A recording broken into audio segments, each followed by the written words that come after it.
It was an atmosphere of joy and thanksgiving at the 2024 Harvest and Bazaar at St. Augustine Catholic Church, Sun City Estate, Abuja.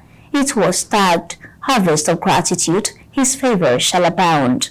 The priests and parishioners expressed their heartfelt appreciation for the growth of the church despite the challenging times. CTV News was there. Over a period of time, individuals, families, societies and organizations of St. Augustine Catholic Church, Sun City Estate carried out their harvest thanksgiving. The target of the community is to build a befitting place of worship at their permanent site. It was therefore a thing of delight for the priests and parishioners to worship at their permanent site for the first time. The parish priest, Reverend Father Massa Olivinus OSG, concelebrated the Holy Mass with the associate priest, Father Peter Famodimu OSG, and Reverend Father Godwin Apohu MSP. The homilist, Reverend Father Godwin Apohu MSP, charged the congregation to acknowledge the power of God, through whom all things are possible. It's by the evidence of the practicality of what we are seeing.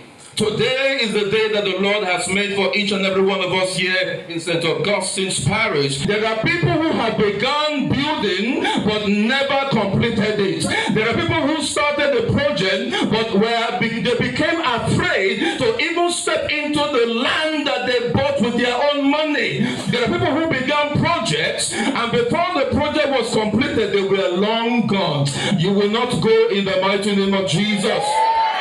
He encouraged them to understand their place as a people of God. Again, if you belong to Sun City Parish and you are not sonning, if I may use that word, tell your neighbor, son. The Holy Mass continued with the offering, offer 3, and Holy Communion, after which everyone joyfully sang the parish anthem. As we are here to sing and pray to our God, we must live in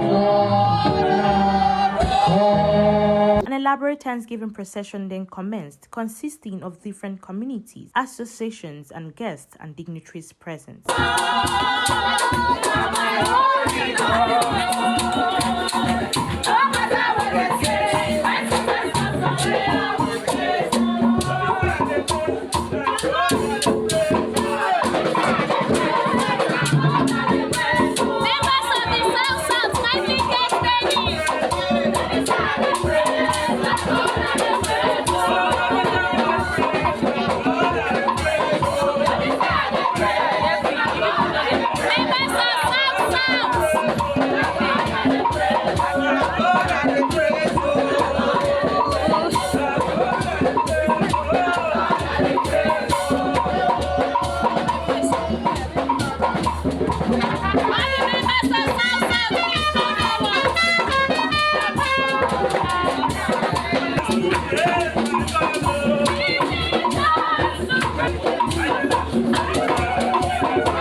It was rounded off with the pastoral team Thanksgiving led by the parish priest and his associates. The priest in charge couldn't contain his happiness at the successful Harvest Thanksgiving Mass and his dedication towards the completion of the house of God.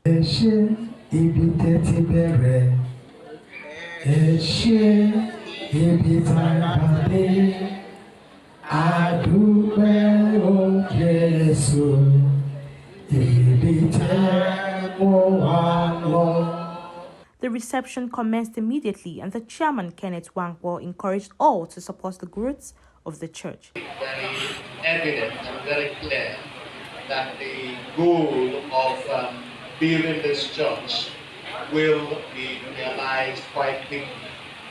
As you know, building to the Lord is not a one-time effort. It's a continuous effort.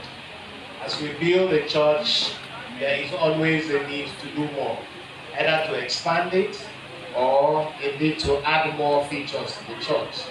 And I believe that with the quality of the leadership of the church, the parish priest and his able assistants, with the parish pastoral council, with all of us who are part of the laity and part of the church membership, that the goal of realizing this mission of building the church will be realized. There was presentation, blessing, and breaking of kola nuts. The father of the day, Sadonso Ozomina, gave his humble contribution to the building project. The elegant women present then unveiled and cut the harvest of gratitude cake. Various items including ram, goats, foodstuffs were then auctioned. The chairperson of the 2024 Harvest Planning Committee, The Ozebu Aboigun, thanked all the guests who honored the invitation and acknowledged the previous efforts that kick-started the project. I know that there is a high cost of living. To make all these things possible is not easy. But thankfully, many parishioners, many of the things you see here, not all have spent, not all we have spent your money on. Some have been contributed by parishioners, the decoration of the altar, amongst others. I won't want to mention because I may miss a few. So a lot of harvest planning committee members have been digging deep their hands into their pockets to make things happen. The day's event was rounded off on a note of gratitude. I want to thank everybody today for the sacrifices we have made, for every effort we have put in, for the services rendered. CTV News, Priska Iwendi.